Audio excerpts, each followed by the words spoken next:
We begin the show with Republican Congressman Camp of Michigan, the chairman of the House Ways and Means Committee. Before we start, I want to say the best news of all. 2 weeks ago, you were diagnosed as cancer-free. You've been battling it last year, and you were diagnosed. Congratulations. What a wonderful holiday gift. Thanks a lot. Christmas came early to our house, so I'm very grateful. Had a lot of support and prayers and encouragement, and that works. Well, that's great, Mr. Chairman.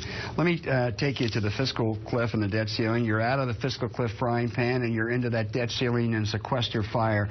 You're essential to all of this. Specifically, how much should the debt ceiling be increased, for how long, and at what price?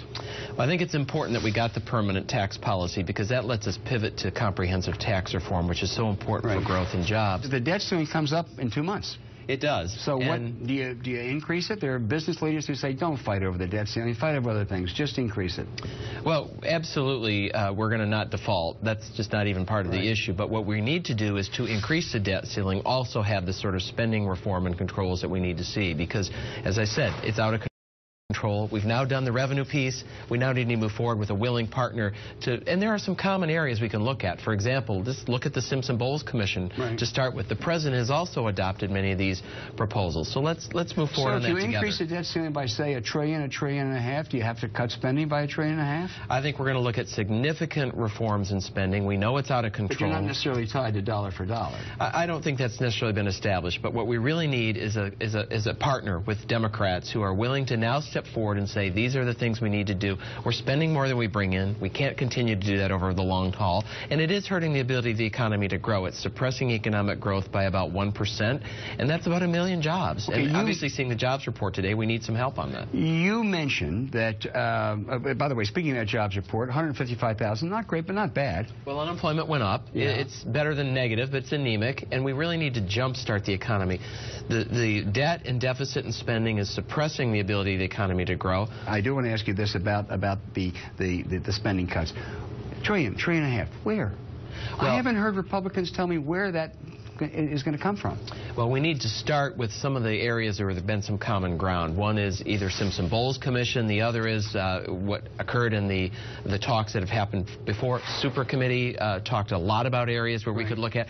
That has gone on, and frankly, if you read Bob Woodward's book, there's a lot of common areas that we've talked about over a number of years. Cost of living adjustments, means testing for affluent seniors on Medicare. Chain CPI, as they call it. Chain CPI. So and absolutely all throughout government. What else? Those are some common areas. Well, I think those are a start, and we need to begin to have a dialogue with the Democrats, and the president needs to lead his own party on this, which is to date not done. Will Republicans lay out their specific goals for specific programs that they want to cut? And well, we have, and we've done it in Super Committee. We've done it in the Simpson-Bowles discussions. Many Republicans, I didn't, but many Republicans on that Commission did.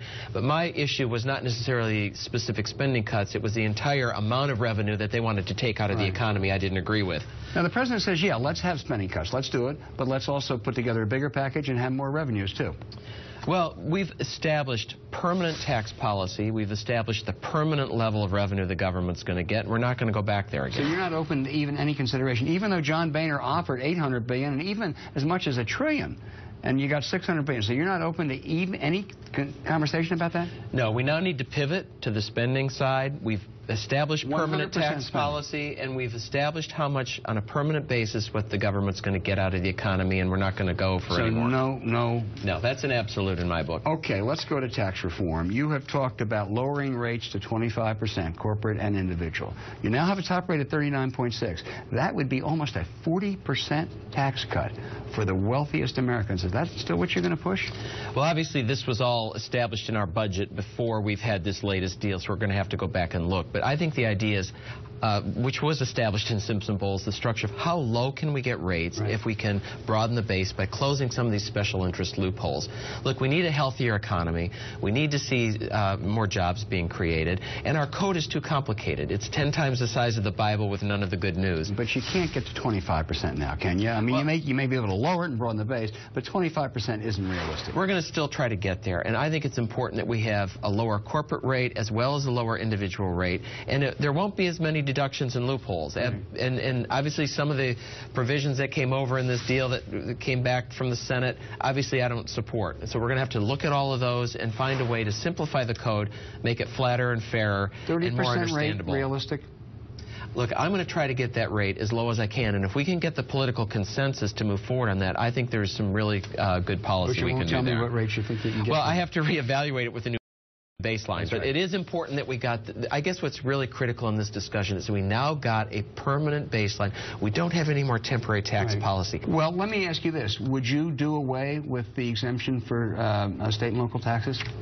That's going to be one of the key areas we look at. How do you feel about that? Well, I think we're going to have that on the list of one of the things we look at. That is a very key one. You're going to look at everything, but what I want to know is what are things you're going to, you don't have to specify how much, but are you going to curtail that? Will you curtail that exemption? That's clearly one of the areas we're going to have, if we're going to lower rates significantly, we're going to have that issue looked at. And how about the home mortgage deduction? Does that have to be curtailed? Well, we're going to have to look at that as well. And look, first of all, I have a home mortgage. It is most Americans' largest savings vehicle.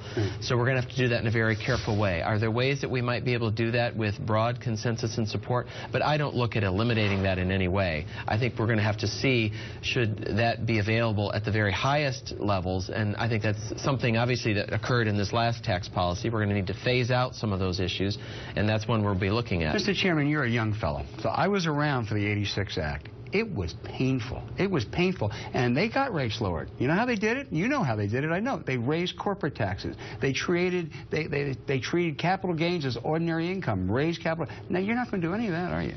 We're going to try to do this in a revenue-neutral way with the new baseline, both in the corporate and individual side. And you're committed to that. And I'm committed to that. And my corporate plan has been out there now for over a year. Right.